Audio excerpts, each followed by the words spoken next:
আমি একজন যুবক, আমরা অনেক সময় মজার ছলে বা বিয়ের উদ্দেশ্যে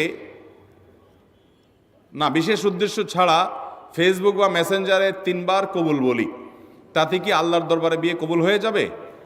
এতে কি কোনো গুনাহ আছে? পোলাপান বান্দরামি করার জিনিস খুঁজে পাও না? অনেক পোলাপান এগুলো করে। এমনকি এই যে নাটক সিনেমাতে অনেক সময় অভিনয়ের অংশ হিসাবে এগুলো করে না অভিনেতারা?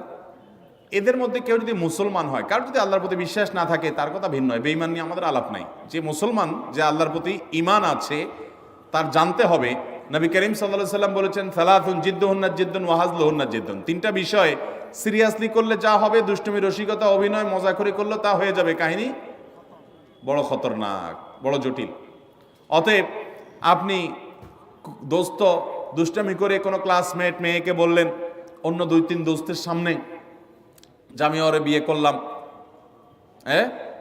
এবং সেও অ্যাডাল্ট, আপনিও অ্যাডাল্ট, দুজন সাক্ষীও আছে।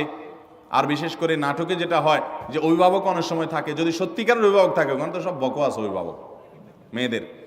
মেয়েদের তো বিয়ে অনেক হলো, আমাদের মতো মেয়েদের বিয়ে অভিভাবক ছাড়া হয় না, কিন্তু হানাফি মাযহাব অনুযায়ী অভিভাবককে জরুরি না, যদি অ্যাডাল্ট হয়ে যাবে তাহলে সেক্ষেত্রে হানাফি মাযহাবের আলোকে এই বিয়ে হয়ে যাবে। 2জন সাক্ষীর সামনে শুধু বলছেন প্রস্তাব, সে বলছে কবুল, দুষ্টামি করে বলছেন, বাস কাহিনী খতম হয়ে গেছে।